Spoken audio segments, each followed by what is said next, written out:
Hello everyone, I welcome you all to my channel Dr. Pharma, and on this video I will discussing about painkillers regarding the medications which are used for the pain, whether it can be used in a COVID-19 patient or not. Now if we talk about number one, can pain medications help prevent contracting the new coronavirus? The answer is no.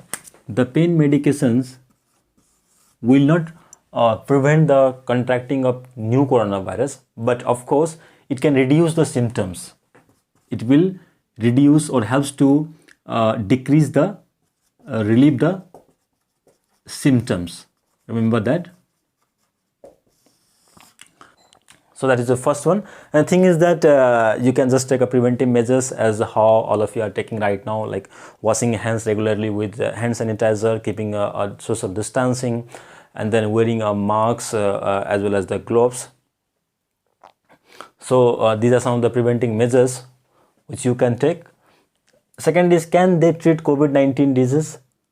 Now, can the painkillers or pain medications helps to treat the COVID-19 disease? The answer is no.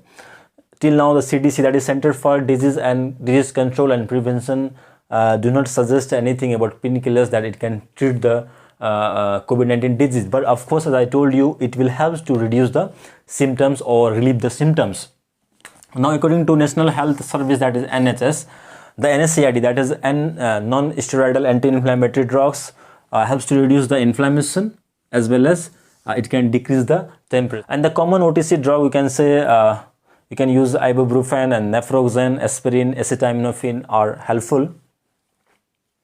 That is the second question. Moving to the next, is it dangerous to take the painkiller with COVID-19? Means, is it any risk if you take any painkiller with COVID-19, or you can say that if the patient is suffering from COVID-19, can they take painkiller, or is there any dangerous, or is there any risk? The answer is no. They do not have any risks. Till now, again, there is no any article evidence is not there supporting this, that the painkiller is dangerous. So if you take the painkiller examples I had given, these are the common painkillers which are used as a OTC medication, over the counter drugs. So there is no any risk till now, it has not been seen. So you can use these painkillers to relieve the symptoms. So moving to the next, which symptoms can pain relievers help with?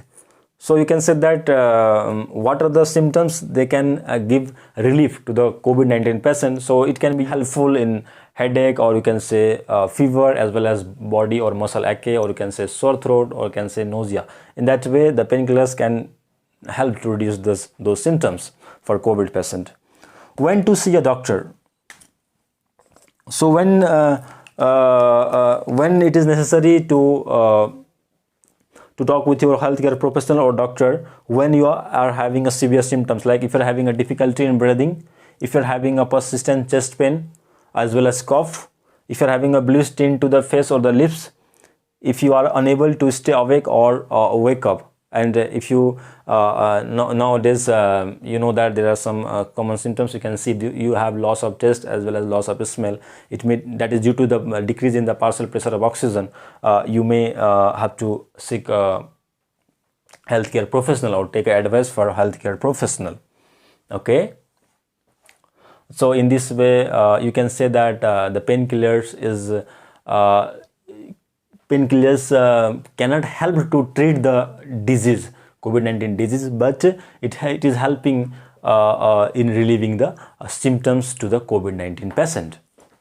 Now, according to WHO, that is World Health Organization, suggests that if a person is having only mild symptoms, or you can slight cough, or you can say low fever, you need not to visit the medical professionals. Or okay, you need not to go to the hospital also. You can just stay at home, and you can do self isolation, and you can monitor your symptoms in the sense, the most common thing is that you have to measure the partial pressure of the oxygen in the blood by using pulse oximeter. Okay, because you know that there is a silent hypoxemia or happy hypoxia, because you may not have shortness of breath, but your oxygen level in the blood might goes down, and again it can lead to a severe life-threatening condition. So it's necessary to monitor your symptoms. Most commonly, I told you, the partial pressure of the oxygen should be monitored 3 to 4 times a day. and you can follow the guidelines, isolation guidelines, and you can stay at home. So this is how the World Health Organization suggests for the milder symptoms. So I hope you like the video and you like the information. So this, and stay tuned with Dr. Pharma for the new updates on COVID-19. Thank you all.